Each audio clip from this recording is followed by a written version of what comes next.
नमस्कार. आजच्या या खास विश्लेषणात आपण एका अशा अद्भुत जगात प्रवेश करणार आहोत जिथे आपल्या लाडक्या आणि महान मराठी साहित्यिकांनी चक्क एखाद्या सुपर हिरोसारखी गुप्त ओळख धारण करून साहित्याची निर्मिती केली. ऐकायला खूप रंजक वाटतंय ना? स्पर्धा परीक्षांची तयारी करणाऱ्यांसाठी आणि साहित्याची आवड असणाऱ्यांसाठी आजची ही माहिती खरोखरच खूप मोलाची ठरणार आहे. चला तर मग लगेच सुरुवात करूया. आता एक विचार करा. बालकवी, कुसुमाग्रज किंवा बाळकराम ही नावं आपण नेहमी ऐकतो. पण या नावांमागे दडलेली खरी माणसं कोण होती? हा एक असा प्रश्न आहे ज्याने अनेक साहित्यप्रेमींना आणि विद्यार्थ्यांना नेहमीच कोड्यात पाडलंय. ही फक्त नावं नाहीत बरं का. यामागे खूप मोठी आणि रंजक व्यक्तिमत्व लपलेली आहेत. ही नावं कशी पडली, यामागे नेमका काय विचार होता, हे सगळं शोधणं म्हणजे एखाद्या रहस्यकथेचा मागोवा घेण्यासारखंच आहे. पण ही रहस्य उलगडण्याआधी मुळात टोपणनाव म्हणजे नक्की काय हे आपण समजून घेतलं पाहिजे. सोप्या भाषेत सांगायचं तर मराठी साहित्यिक परंपरेत लेखकाने आपली खरी ओळख समाजापासून वेगळी ठेवण्यासाठी किंवा स्वतःच्या लेखनाला एक खास ओळख देण्यासाठी स्वीकारलेलं हे एक पर्यायी नाव असतं. आता यामागे कधी सामाजिक बंधने असायची तर कधी लेखकाचा एक वेगळाच दृष्टिकोन असायचा. आजच्या विश्लेषणाची रूपरेषा अगदी साधी आणि स्पष्ट आहे. सर्वात आधी आपण टोपण नावांचे रहस्य जाणून घेणार आहोत. त्यानंतर आधुनिक कवितेचे जनक, साहित्याचे आधुनिक वाल्मिकी आणि आनंदयात्री निसर्गकवी यांचा प्रवास उलगडणार आहोत. आणि हो, सगळ्यात शेवटी स्पर्धा परीक्षांसाठी ही नावे लक्षात ठेवण्याच्या काही भन्नाट ट्रिक्स आणि साहित्याचा सुवर्ण इतिहासही आपण पाहणार आहोत. वळूया आपल्या पहिल्या भागाकडे, आधुनिक मराठी कवितेचे जनक केशवसुत.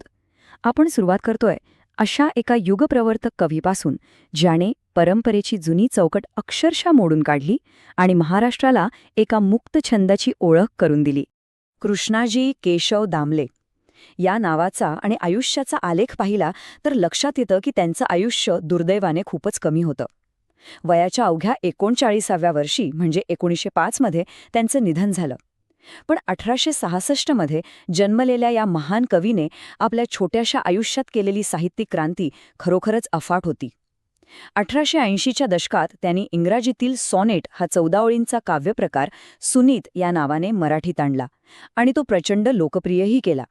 त्यांच्या ह्या अफाट योगदानाकडे पाहिलं की एक गोष्ट प्रकर्षाने जाणवते. त्यांनी केवळ निसर्ग किंवा प्रेमावरच कविता केल्या नाहीत, तर सामाजिक बंडखोरी, अंधश्रद्धा निर्मूलन आणि विषमतेवरही तितक्याच आत्मविश्वासाने आसूड ओढले. तुतारी, आम्ही कोण आणि झपूर्झा या त्यांच्या कविता आठवून पहा. आजही त्या वाचताना अंगावर शहारे येतात आणि खूप स्फूर्ती मिळते. त्यांच्या याच क्रांतिकारक पावलांमुळे त्यांना आधुनिक मराठी कवितेचे जनक अशी मानाची पदवी मिळाली. आणि सर्वात विशेष गोष्ट म्हणजे गोविंदाग्रज आणि बालकवी यांसारखे दिग्गज कवी स्वतःला अतिशय अभिमानाने केशवसुतांचे शिष्य म्हणून घेत असत. या एकाच गोष्टीवरून साहित्यात त्यांच्या या टोपण नावाचा किती मोठा दरारा होता हे आपल्या सहज लक्षात येतं. आता पुढे जाऊया साहित्याचे आधुनिक वाल्मिकी म्हणजेच गदिमा यांच्याकडे. आता आपण एका अशा अष्टपैलू व्यक्तिमत्वाची ओळख करून घेणार आहोत ज्यांच्या लेखणीने महाराष्ट्राच्या घराघरात भक्तीचे मळे फुलवले. गजानन दिगंबर माडगुळकर म्हणजेच सर्वांचे लाडके गदिमा, त्यांचा 1919 ते 1977 पर्यंतचा जीवनप्रवास खऱ्या अर्थाने थक्क करणारा आहे. ते केवळ कवीच नव्हते, तर ते एक प्रख्यात नाटककार, अभिनेते आणि पटकथाकार देखील होते. कोल्हापूरच्या वाशी गावापासून सुरू झालेला त्यांचा हा प्रवास 1950च्या दशकातील अजरामर अशा गीत रामायणची निर्मिती करत पुण्यापर्यंत एक खूप मोठा साहित्यिक वारसा मागे सोडून गेला. गदिमांनी साहित्याच्या प्रत्येक प्रांतात मुसाफरी केली. सतत स्मृतीसारखे कवितासंग्रह असतील, विरहाची वाट ही कादंबरी असेल किंवा अस्मितेची ओढ हे नाटक असेल, आणि अर्थातच सर्वांच्या हृदयावर राज्य करणारे गीत रामायण. त्यांच्या या सर्व कलाकृतींमधून सामाजिक मूल्य आणि मानवी भावना यांचा अत्यंत सुरेख मेळ दिसून येतो. साहित्य अकादमी आणि महाराष्ट्र राज्य पुरस्कारांनी सन्मानित गदिमा हे नाव साहित्यातील एक अढळ ध्रुवताराच आहे. आता पुढचा टप्पा आहे आनंदयात्री आणि निसर्गकवी बाकीबाब. चला, आता आपण थेट कोकण किनारपट्टीच्या सौंदर्यात जाऊया आणि भेटूया मराठी साहित्यातील खऱ्या अर्थाने आनंदयात्री म्हणून ओळखल्या जाणाऱ्या व्यक्तिमत्वाला, बाळकृष्ण भगवंत बोरकर अर्थात बाकीबाब. 1910 ते 1984 असा बाकीबाबांचा अत्यंत प्रेरणादायी असा जीवनपट राहिला आहे. ते एकाच वेळी एक उत्तम शिक्षक होते, एक धाडसी स्वातंत्र्य सैनिक होते आणि अत्यंत संवेदनशील कवीसुद्धा होते. विचार करा, 1930 मध्ये त्यांचा प्रतिभा हा पहिला कविता संग्रह प्रकाशित झाला आणि 1946च्या गोवा मुक्ती संग्रामात त्यांनी घेतलेली उडी त्यांच्यातील प्रखर देशभक्तीची साक्षी देते. पुढे जाऊन 1980 मध्ये त्यांना त्यांच्या सासाय या कलाकृतीसाठी साहित्य अकादमी पुरस्कारही मिळाला. त्यांचा भाषिक आवाका खरोखरच थक्क करणारा होता बरं का.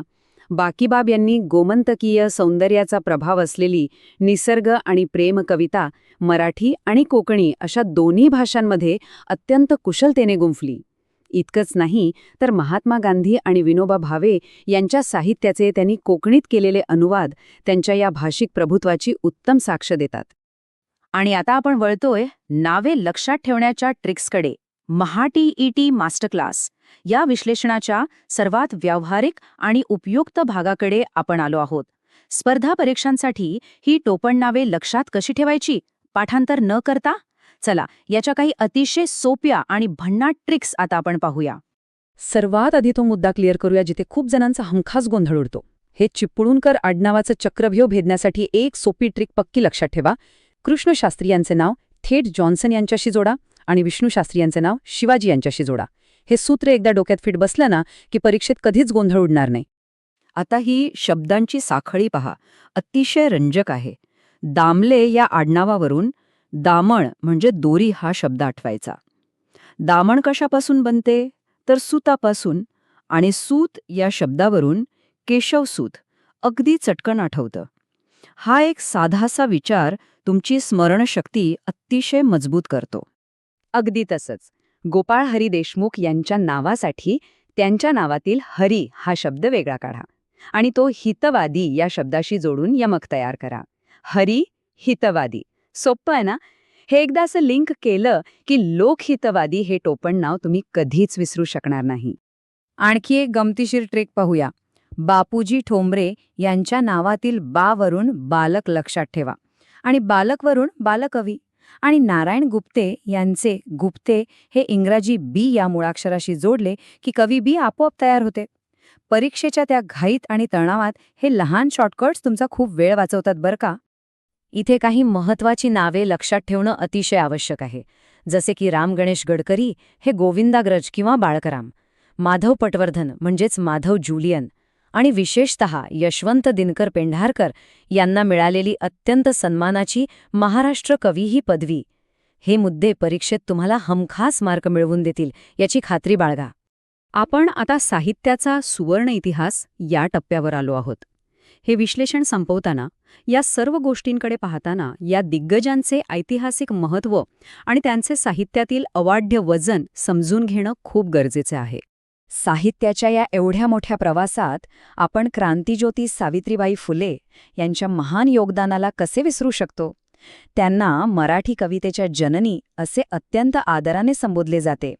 ही केवळ एक माहिती नाहीये, तर हा आपला सुवर्ण इतिहास आहे, जो स्पर्धा परीक्षांसाठी तर महत्त्वाचा आहेच, पण आपल्या सर्वांसाठी खूप खूप अभिमानास्पदही आहे. या सगळ्या प्रवासावरून एक गोष्ट अगदी स्पष्ट होते. नावातील एका छोट्याशा बदलाने या सर्व साहित्यिकांना समाजातील अनिष्ट रूढींना आव्हान देण्याचे आणि मराठी भाषेला अत्युच्च शिखरावर नेण्याचे प्रचंड स्वातंत्र्य दिले. ही टोपण नावे म्हणजे त्यांच्यासाठी केवळ लपण्यासाठी वापरलेली ढाल नव्हती, तर महाराष्ट्राची सामाजिक, सांस्कृतिक आणि आध्यात्मिक ओळख धैर्याने घडवणारे ते एक शक्तिशाली शस्त्र होते. आणि म्हणूनच शेवटी जाता जाता एक खूप मोठा आणि रंजक प्रश्न उभा राहतो.